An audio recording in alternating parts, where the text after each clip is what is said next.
membantu orang untuk menciptakan apa yang dia pikirkan, apa yang dia pikirkan dan dia yakini itu akan menjadi realita buat dia. Itu bisa. Halo kawan-kawan, ketemu lagi dengan beta Bung Rey di Walang Bacarita. Tempatnya menceritakan tentang apa saja selama itu bermanfaat. Oke kawan-kawan, kali ini beta dengan Ciati. Jadi kalau orang Maluku Utara pasti tahu. Tapi kalau katong di Seram, di Maluku itu belum familiar. Tapi kalau su jalan-jalan ke Ternate apalagi Tidore itu pasti tahu. Ci, sehat Ci? Alhamdulillah sehat. Jadi di Walang itu baru pertama kali perempuan yang bicara di Walang. Selama ini teman-teman nonton kan laki-laki semua, kali ini memang di Walang ini hari ini ya, agak spesial. Dan katong Carlota dulu, Ci Yati ini, karena dari muda ya sudah di Jakarta, sebagai seorang perempuan yang lahir di negeri Al-Mulk dan berani untuk ke Jakarta dan sampai hari ini, dan akhirnya di tahun 2023 ini harus kembali ke daerah. Maka katong Carlota Ci dulu toh, Ci Yati dulu. Ci, tak kenal maka tak disayang. Jadi lahir di mana, SD di mana, terus SMP, SMA dan sampai kuliah. Bisa diceritakan biar teman-teman di Walang Bacarita lebih mengenal dekat lagi dengan Ci. Silakan. Ya, makasih Bang Rey, Bung Rey. Bung Rey. Dan juga sahabat Walang Bacarita. Walang Bacarita. Hari ini orang bercerita lepas. Kalau tadi Bang Rey bertanya tentang di mana saya lahir, besar, saya kebetulan lahirnya di Ambon. Oh. Ya, saya lahir di Ambon, tetapi bapak saya itu orang Tidore, tepatnya orang Swasio. Hanya dinasnya di Ambon dulu. Jadi dinas di Ambon, lahir saya di Ambon, sekolah dulu di SD Al-Hilal, SD Islam. Yang Batu Merah di Batu. Tidak, yang di Pardes. Yang di Pardes itu SD saya di situ, karena bapak saya prajurit dulu. Bapak saya tentara, prajurit, dinas di Ambon. Terus dari SD Al-Hilal saya kemudian suka SMP Negeri kebetulan. SMP Negeri 2. SMP Negeri 2 Ambon. Terus di SMA Negeri 2 Ambon. Tapi kelas 3 saya hijrah, saya pindah ke Tidore. Ya, kelas 3 SMA. Ya, kelas 3 SMA. Saya di SMA Tidore. Jadi saya alumni lulusan SMA Tidore. SMA Negeri 1. SMA Negeri 1. Jadi SMA Negeri 2 Ambon pindah ke SMA Negeri 1 Tidore. Itu ada satu proses yang memang itu ada proses-proses ya, saya alam lah yang akhirnya membuat saya harus balik ke negeri kampung halaman ya, gitu. Dan kemudian setelah lulus dari SMA saya kuliah sebentar di Ambon dulu, di Setia Trinitas di Ambon.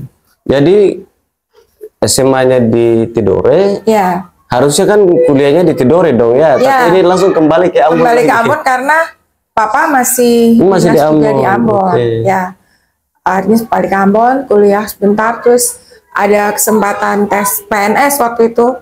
Saya sempat jadi PNS sebentar di Kanwil Tenaga Kerja.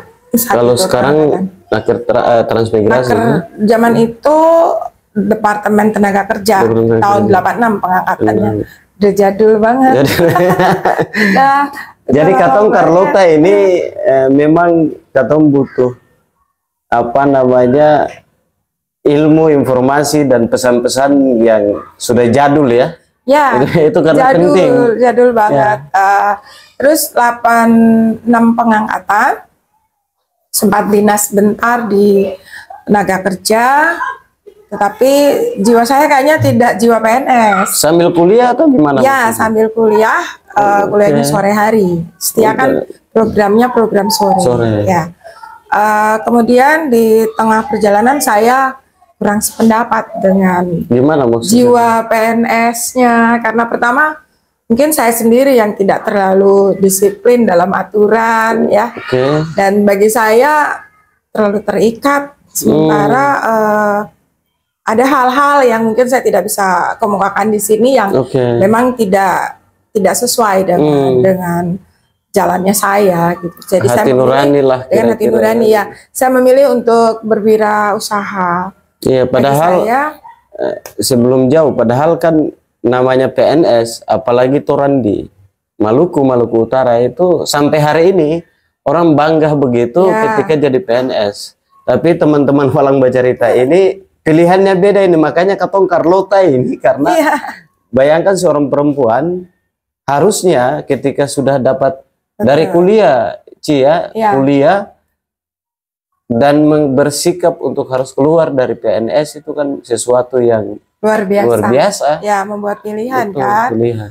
Jadi saya akhirnya tinggalkan PNS saya menuju Jakarta pada saat itu. Jadi ke Jakarta bagi saya kerja bukan PNS bukan segalanya. Jadi wira swasta pun bisa. Alhamdulillah ya saya bisa berada di Jakarta sampai detik ini dari tahun 94.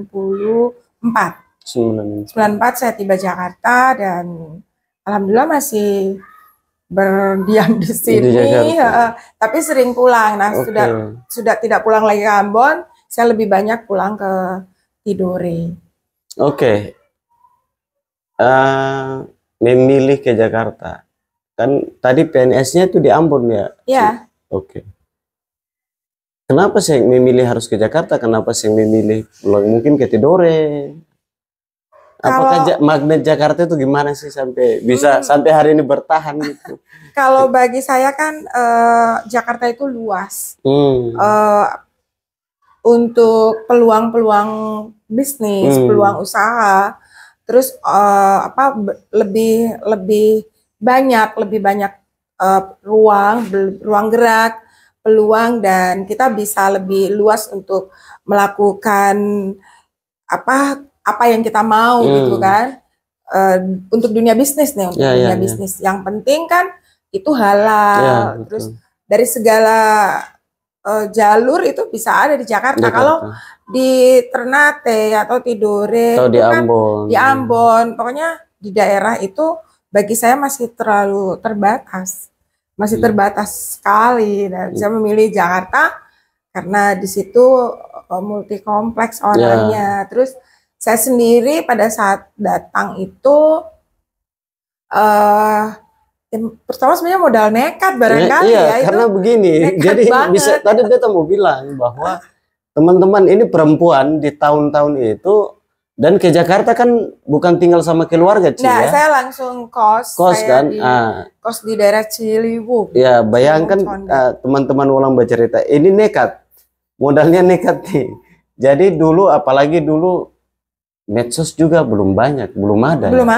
Artinya kalau perempuan jauh itu kan orang tuanya juga pikiran dan lain sebagainya. Tapi ini bisa modal nekat dan sampai hari ini masih bertahan di Jakarta dan akhirnya pulang ke daerah, pulang pergi ini. Prosesnya memang bukan sesuatu yang gampang. Dan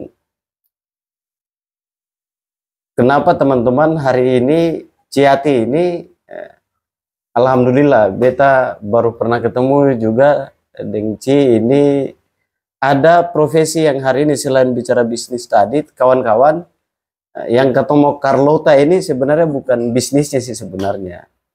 Nah, kalau bisnis nanti khusus katong Carlota dia khusus toh, jadi tapi kalau ini profesi yang dijalankan itu yang beta dapatkan adalah setelah di searching, dicari tahu siapa sih perempuan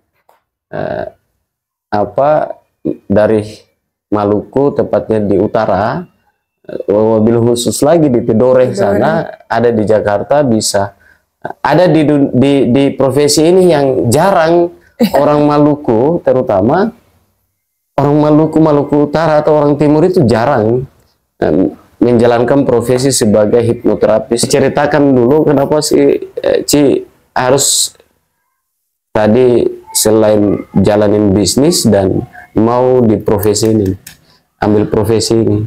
Ya, jadi tadi mungkin yang tadi sudah saya bilang tadi, yang saya sobat cerita tadi itu ada proses yang sehingga saya akhirnya menyelesaikan sekolah studi saya di Tidore. Itu ada tadi saya bilang satu proses alam yang mungkin saya pada saat itu juga yakinnya dengan apa yang terjadi dan terproses dalam diri saya, bahwa saya pasti bisa gitu kan di Jakarta dengan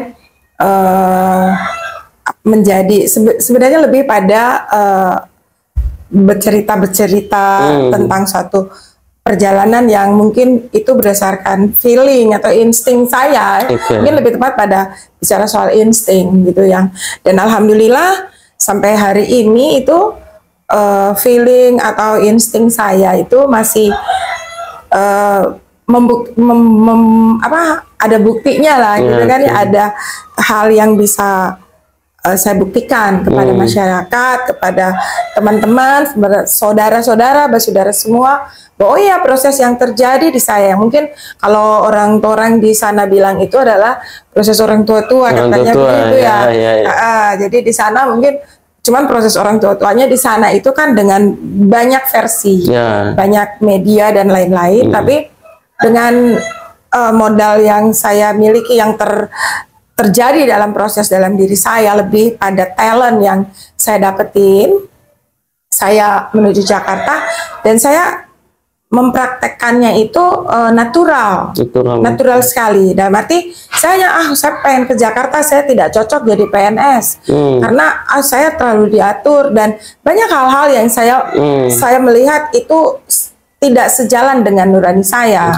Sehingga saya pikir saya harus ke Jakarta, mungkin saya lebih banyak dapat teman yang mungkin sejalan dengan saya, yang mungkin kita bisa jalan bicara apa adanya lah, tapi alhamdulillah bisa untuk kehidupan kita berlanjut gitu kan, untuk keluarga kita yang jalannya tanpa perlu ada konflik, jalannya easy going lah gitu kan jadi ya udah, berbekal itu apa yang bisa saya dapatin dari proses itu, saya berbagi di Jakarta.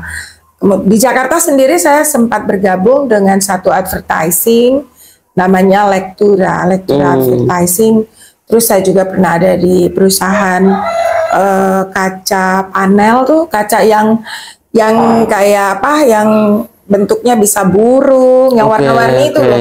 Nah, itu nama corporate-nya itu S2 Glass. Saya sempat jadi HRD di S2 Glass itu. Tapi kemudian saya juga keluar dari situ. Jadi itu hanya batu lompatan saya untuk bekerja secara formal. Ketika datang tadi dari secara formal. Tahun berapa itu, Ci? Itu tahun 94 prosesnya. Jadi saya berpindah dari advertising itu kan hanya saya freelance di advertising. Saya tetapnya di S2 Glass. Itu pertama kali startnya. Nah, kemudian saya kebetulan waktu itu ketemu sama, pada saat di advertising itu saya kan ajukan penawaran untuk presentase untuk billboard di Merpati. Zaman itu kan ada Merpati Merpati Nusantara Airlines itu. Nah, saya presentase di situ ya tadi berdasarkan insting saya ketika saya ketemu dengan beliau di marketing Merpati saat itu. Ada sahabat kami udah seperti saudara juga, namanya Ibu Mary, orang Ambon juga, Mary Siloy. Dia yang membawa saya. Ketika saya ketemu dia pertama, saya bicara, insting saya bicara tentang dia dan dia respect gitu sama saya. Saya ajukan minta izin untuk lakukan presentase billboard. Dia persilakan saya karena kebetulan dia sekretaris direktur marketing Merpati Nusantara pada saat itu. Saya datanglah ke dia, terus presentase. Tapi rupanya dia udah cerita tentang siapa saya terhadap direkturnya, gitu kan. Koleganya di situ ya. Sejak itu, sejak ketemu di situ, saya kemudian disuruh incas. Jadi saya setiap hari Senin tuh incas di Merpati. Hanya sebagai lebih pada advisor, pada konsultan ya. Konsultan gitu. Memang saya selalu bilang konsultan, ya kan? Nah, jadi tiap hari Senin saya di Merpati. Ada yang terputus yang belum saya cerita. Jadi di tempat kos, saya kan kos nih di Ciliwung. Ada teman kos saya. Dia orang Palembang, namanya Yeni. Dia ngajak saya ketemu dengan temannya di Sari Pacific Hotel. Sari Pacific Hotel. Nah, pada saat dia mau berbisnis rupanya, saya dibawa ke situ. Disuruh untuk supaya membantu dia menjelaskan kalau apakah mereka tuh bisa untuk berbisnis. Ya. Ternyata pada saat saya melihat, insting saya, naluri saya bilang, kayaknya mereka tidak pas. Nah, jadi saya bilang, kayaknya menurut saya tidak pas. Dan ternyata terjadi. Mereka tetap berjalan, tapi kemudian terjadi konflik. Nah, tadi menyambung tadi cerita saya incas di Merpati. Kan saya terputus dengan yang namanya Mbak Endah ini ya. Temennya Yeni yang di Sari Pasifik. Ketika saya ada di ruang sekretaris Direktur Merpati, hari Senin, saya biasanya incas hari Senin ya. Datanglah si Endah, ceritanya orang Sari Pasifik ini. Datang, dia mau ngurus konsesi. Konsesi untuk tiket. Kan zaman itu ada pit stop, ada grup band dari Filipina. Nah, biasanya mereka join dengan airlines, ya kan? Jadi terus minta konsesi. Dia kaget. Kok ada di sini? Ada di sini. Si Hati ada di sini gitu kan. Ya, kok ada di sini gitu kan? Aku bilang, ya saya bilang, ya saya incas di sini, udah rame kan akhirnya. Aku cari kamu loh Mbak, setahun ini aku cari. Itu kejadian udah 95, tadi 94 ya proses saya incas di Merpati. Nah 95 itu Endah menemukan saya di situ kan. Akhirnya dia suruh saya ke Sari Pasifik. Datanglah saya ke sana hari Sabtu. Jadi itu kita ketemu Senin, jadi Sabtunya saya ketemu dia.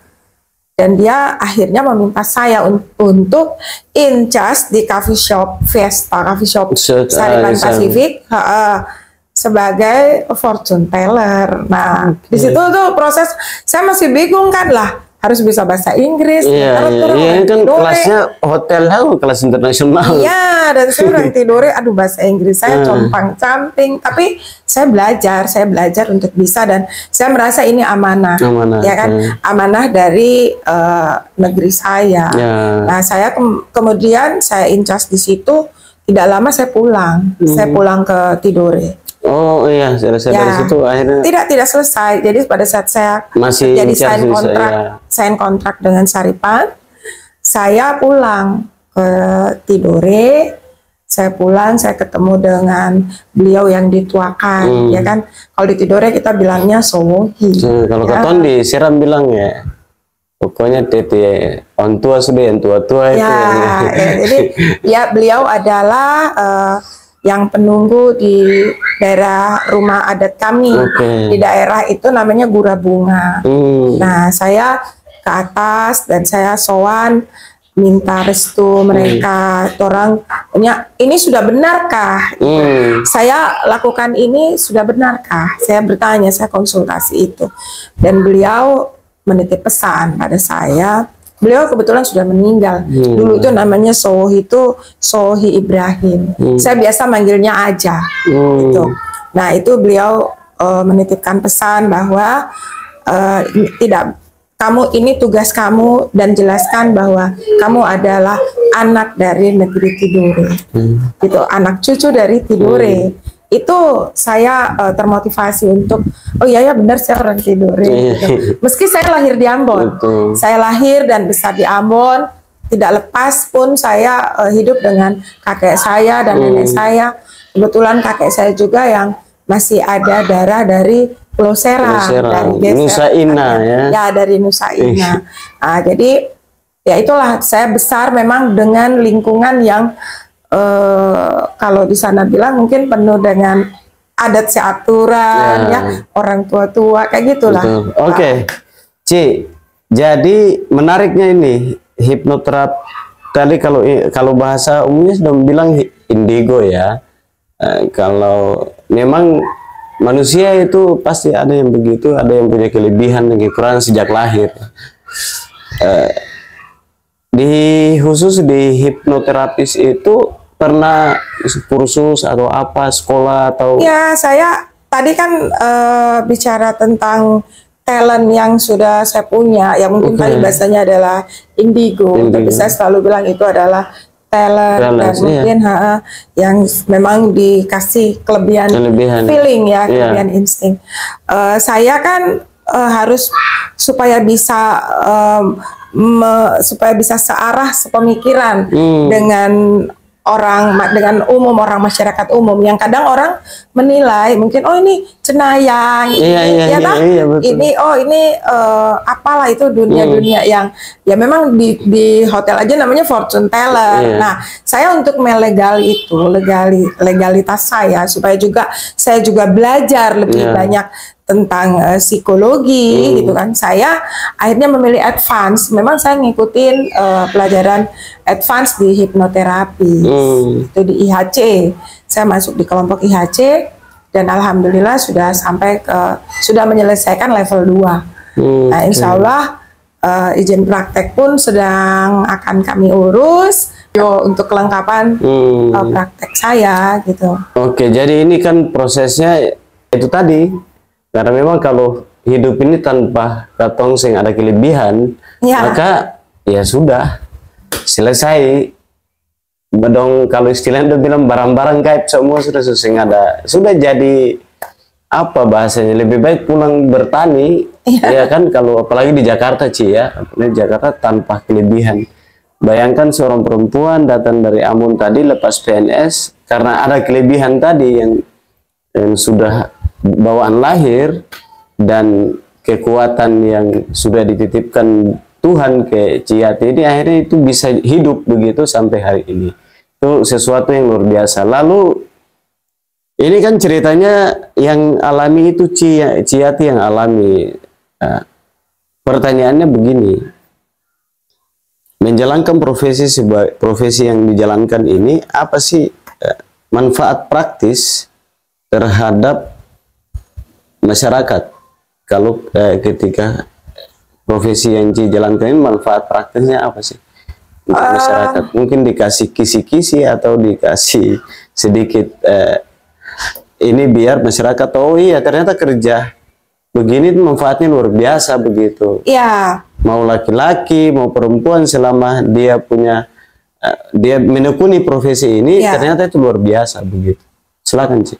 Ya, lebih pada fokus ya. Sesuatu kalau pekerjaan apapun itu, kalau kita fokus dan kita terus menggali, mau belajar terus, itu pasti akan membuahkan hasil, kan gitu. Nah, dampak positif yang pastinya ya, kalau negatif sih kayaknya enggak lah. Negatif paling orang gini, apa sih dia itu kerjaannya gitu kan ya. Itu pasti yang gini itu cenayang. Karena mungkin juga karena itu dari pertanyaan ini karena banyak di luar sana orang bilang apa sih kerjaan kayak jadi kan dong saya mengerti. Akhirnya kan penting karena ini sudah praktek langsung itu dikasih tahu itu karena takutnya masyarakat di luar sana bukan takut, memang sudah jadi rahasia umum bahwa karena orang semengerti itu akhirnya salah mengartikan. Ya begitu, silakan lanjut. Jadi sebenarnya dampak positifnya itu banyak sekali, apalagi setelah saya combine dengan belajar tentang hipnoterapis. Nah, dipadukan antara kelebihan orang tua-tua kita di sana, kelebihan ilmu-ilmu orang tua-tua, ilmu tradisional, itu adat istiadat kita, kemudian kita padukan dengan yang kita pelajari, itu sangat luar biasa besar. Efek positifnya adalah kita bisa menjadi motivator terhadap teman atau siapapun yang memang dia di posisi labil, dalam kondisi yang dia harus menentukan sikap dia, ya kan? Biasanya manusia punya ada peran ya, ada peran positif negatif yang tarik menarik di dalam jiwa dia.